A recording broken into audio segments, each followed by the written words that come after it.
அழகான பசுமை சூழ்ந்த ஒரு காட்டின் நடுவில் நீளமாக ஜொலிக்கும் ஒரு சிறிய குளம் இருந்தது. அந்த குளம் பல பறவைகளுக்கும் விலங்குகளுக்கும் வாழ்வாதாரமாக இருந்தது.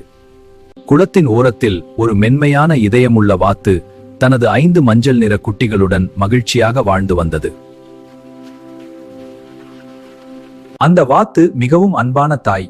குட்டிகளுக்கு நீந்துவது எப்படி, உணவு தேடுவது எப்படி, ஆபத்துகளை எவ்வாறு தவிர்ப்பது என்று தினமும் கற்றுக் கொடுத்தாள். குட்டிகளும் அம்மாவை மிகவும் நேசித்தன. ஆனால் அதே குளத்தின் அருகில் இருந்த ஒரு பழமையான பெரிய மரத்தின் ஓட்டையில் ஒரு தீய பாம்பு வசித்து வந்தது. அது பாம்பு சோம்பேறி. தானாக வேட்டையாட விரும்பாது. எளிதில் கிடைக்கும் இரையையே தேடும். ஒரு நாள் அது குளத்தில் விளையாடிக் கொண்டிருந்த வாத்துக்குட்டிகளை கவனித்தது.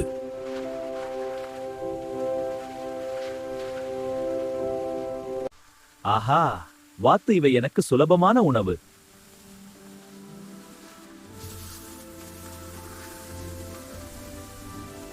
அன்று முதல் பாம்பு தினமும் மரத்தின் ஓட்டையிலிருந்து வாத்தையும் குட்டிகளையும் கவனித்துக் கொண்டே இருந்தது.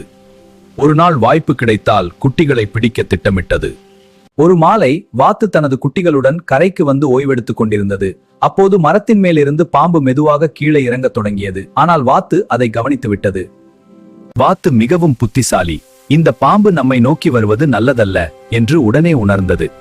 ஆனால் பயப்படாமல் அமைதியாக ஒரு திட்டம் தீட்டத் தொடங்கியது. நீங்கள் இன்று என் சொல்வதை கவனமாக செய்ய வேண்டும். நான் சொல்வது வரை குளத்தில் இருந்து வெளியே வரக்கூடாது. பிறகு வாத்து தனியாக கரைக்கு வந்து பாம்பு இருக்கும் மரத்தின் அருகே நடந்து கொண்டே சற்றே பலவீனமாக நடிப்பது போல நடித்தது. பாம்பு அதை பார்த்து மகிழ்ந்தது. இன்று இந்த வாத்தை பிடிக்கலாம். குட்டிகள் பின்னர் எளிதாக கிடைக்கும்.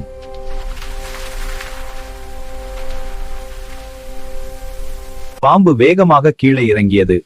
அதே நேரத்தில் வாத்து பாம்பை நோக்கி ஓடுவது போல செய்து திடீரென்று குளத்தின் மறுபுறம் பறந்து சென்றது. பாம்பு அதை தொடர்ந்து வந்தது. அவ்வாறு வாத்து பாம்பை குளத்திலிருந்து தூரமாக காட்டின் உள்ளே உள்ள ஒரு மனிதர்கள் வசிக்கும் பகுதியின் அருகே கொண்டு சென்றது. அங்கே எலிகளை பிடிக்க வைத்திருந்த ஒரு பெரிய வலை இருந்தது. வாத்து அந்த வலையின் அருகே இறங்கி நின்றது. பாம்பு அவசரத்தில் கவனிக்காமல் வாத்தை பிடிக்க முயன்றபோது அது நேராக அந்த வலையில் சிக்கிக் கொண்டது.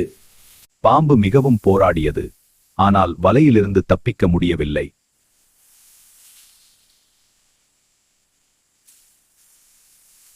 என் குட்டிகளை தீங்கிழைக்க நினைத்தாய். ஆனால் புத்திசாலித்தனம் பலத்ததை விட பெரியது.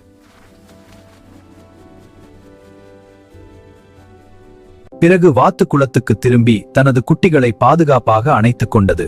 குட்டிகளும் அம்மாவை பார்த்து மகிழ்ச்சியடைந்தன. அன்று முதல் அந்த பாம்பு மீண்டும் யாரையும் தொந்தரவு செய்ய முடியவில்லை.